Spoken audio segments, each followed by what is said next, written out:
तेव्हा महाराष्ट्र मला ओळखतो, त्यांना ओळखतो, ज्यांनी आतापर्यंतच्या 5-25 वर्षामध्ये 7 वेळा पक्ष बदलले. इकडून तिकडे जी सत्ता येईल तिथं जायचं आणि मंत्रिपद घ्यायचं, पुन्हा उडी मारायची मंत्रिपद घ्यायचे. त्यांनी माझ्यावर काही टीका केली तरी ती जनतेला खरी वाटणार आहे का? कारण हे तर फक्त आता मी ही गोष्ट आमच्या शिबिरामध्ये सांगितली का एक कुटुंब किती वेळा पक्ष बदलू शकतं, सत्ता घेऊ शकतं, हे सांगितल्यानंतर थोडं रागाच्या भावनेने ते काही बोलले असतील. मात्र जरांगे पाटील म्हणतात की सगळे सोयऱ्यांच्या आरक्षणाबाबत जर मुद्दा विचारत नाही घेतला तर याच्यापेक्षा मोठं आंदोलन होईल. पश्चातापाची व्याख्या जी असतील सरकारला कळेल. नाही, खरं म्हणजे आता मी आपल्याला सांगितलं का कामकाज सल्लागार समिती झाली असती तर आम्हाला काही गोष्टी समजल्या असत्या. अद्याप आमच्या संदेह जसा तुमच्या मनामध्ये आहे तसा आमच्या मनामध्ये सुद्धा आहे.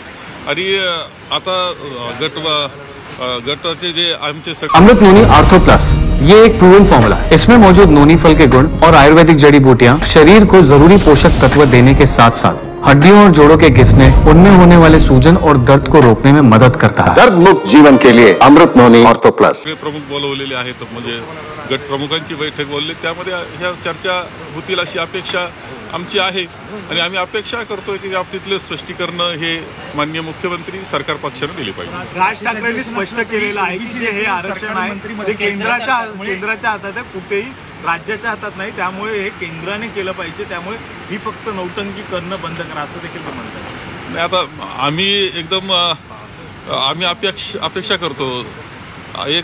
या दृष्टीनं एक गोष्ट आहे की राज्यामध्ये जे सरकार आहे तेच केंद्रामध्ये सुद्धा त्यांचंच सरकार आहे.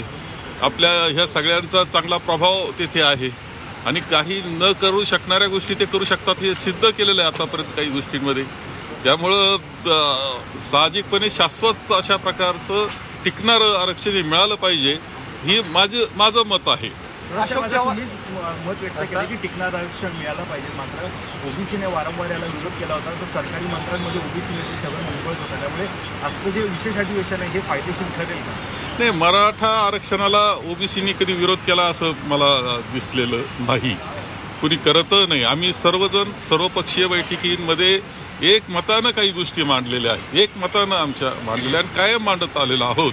त्यामुळं तसा भेद माझ्या मनामध्ये तरी आता कोणी करते असं वाटत नाही. कुठेतरी पाहायला गेलं तर तो कायदा होतोय, त्याला कुठेतरी कोर्टामध्ये पुन्हा चॅलेंज होणार आहे. गुन्ह्याच्या सदावरती असं म्हणतात की एका ठिकाणी कायदा झाला तर लगेच मी त्याला कोर्टामध्ये चॅलेंज करेल.